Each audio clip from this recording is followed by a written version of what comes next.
Hey guys, how's it going? It's Shay and welcome to Atmosphology. It's been quite a while since my last video and I do apologize, but you might have seen that post and glad to say that I'm on the mend.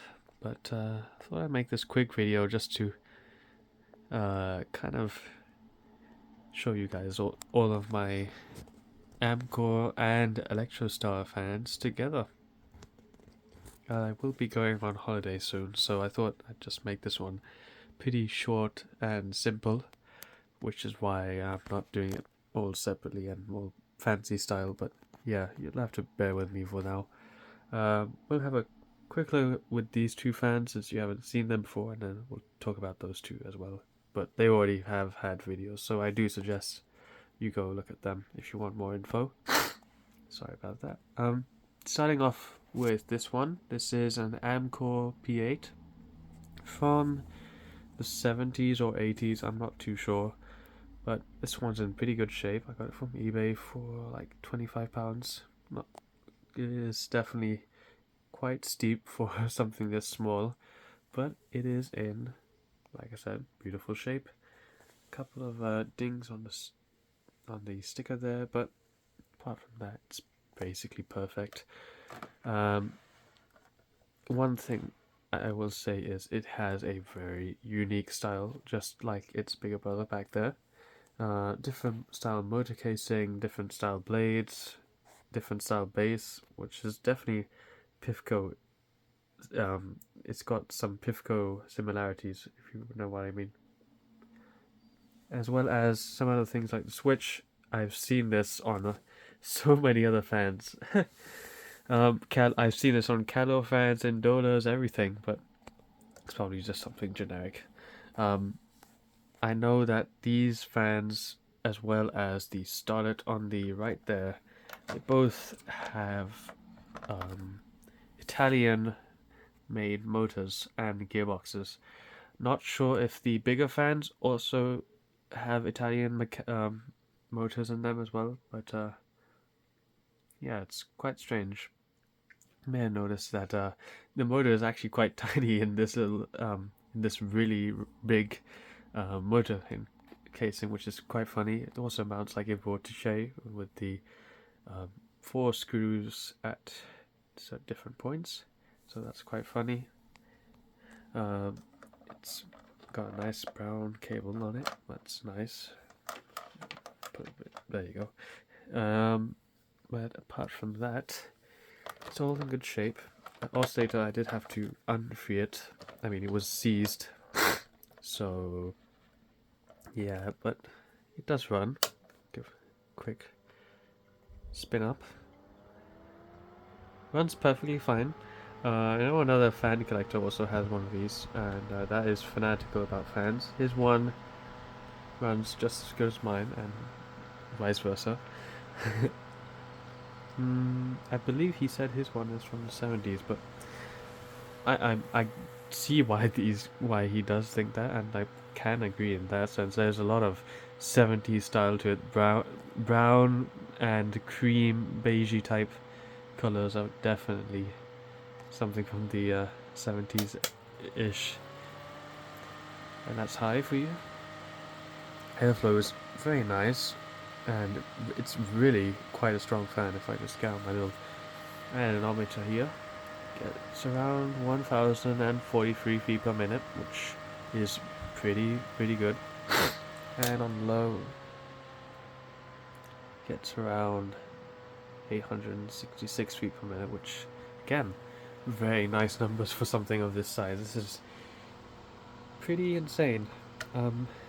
Oscillation works too, as you can see there. Very nice. It does struggle a bit, like most smaller fans that oscillate like this. But that's fine. That's nothing wrong with this fan. I mean, it is only a little 25-watt motor after all. I will show you the base at the end. And yeah, let's turn off the oscillation if I can. Single hand, that was not very good. And turn it off there. See the little spin down here. just fine. I did service this one, and it's turned out to be quite good. I've used it for a couple of nights, so yeah, pretty happy with that one. Now, the Starlet. The Starlet is not... This one's not in good shape. I've seen some very beautiful examples. A lot of other fan collectors have these Starlets. They're quite common, I will say, but mine is just not in good shape, as you can see. Yeah, it's seen some better days, and it's got some cracks and grill there as well.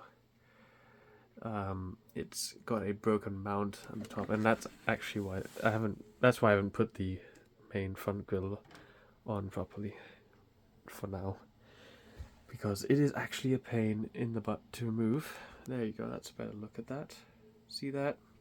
Not good. And I can show you, there's another one there, it's also cracking open, and that one there which is cracked down there, which, you know, not great, but it does run at least. I did service it, and it had this issue where the blades would hit the front cover there, which is, you know, kind of annoying, but it is what it is. It did shave off a bit of the blade, which the blade hub rather, and yeah, as you can see, it runs and it rattles like anything. This one has a 35 watt motor compared to the Amcor here, and it does mean that it is much stronger than the other one. 1023 feet per minute on low, and going on high, it gets around 1200 feet per minute, which, you know, that is pretty strong for a little 8-inch fan. Fortunately, the oscillation does not work, but yeah, it is what it is. I do love the style of this fan, and it really does look nice when it is next to the bigger Blue Star fan here. Of course, there are some other differences between these two specifically. Motor casings are different, blades are different.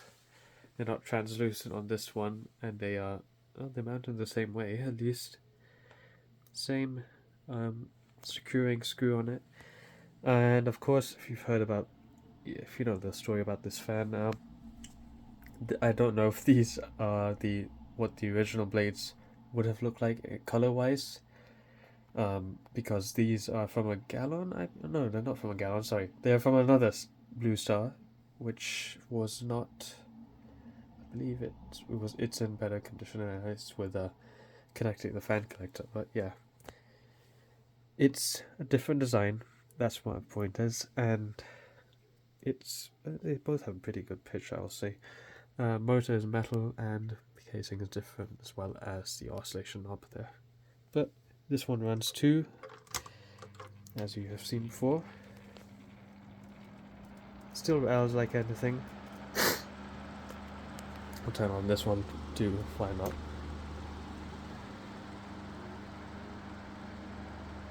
Very nice. For these two, now that I've seen these two, like, worked on them and everything, I wonder how bad these two are gonna be to work on, because this one was a breeze, to be honest. The clips were easy to remove, and there's actually, I think, a spin there. You just need a tiny little screwdriver, you can plop them off, easy peasy. This one was a pain in the butt, and that's why I haven't put the grill back on. And this one looks like it'll be okay, and this one I'm not too sure as well, because it's got a kind of latch thing. You can kind of see it down there. Yeah, should be okay. It won't be too hard, I hope. But as you can see, it run fine. Still, see if we can spin the little, put it like that. Yeah, that's. How about that for you guys? Very nice. And these are definitely two of my strongest fans. It's funny, the similarities with these fans are, well, they're all really powerful, for their sizes, and they're all kind of annoying to work on, or rather, they share parts from other fans in the sense that these are just vortices in different clothes, or pivcos, whatever you want to say, call them. And those two, not too sure, but I know that this one is kind of similar to a vortice. The motor, it might be, it's a square motor, and it's got, I have seen a vortice with that kind of oscillation gearbox on it, so I don't know. I have to leave your thoughts on that one. But yeah, guys, I'll just leave you with that. Hopefully I will be making some videos while I am on holiday, so yeah, stay tuned for that, and feel free to let me know what you guys think of this little ensemble, and hopefully I will see you in the next one. Bye for now.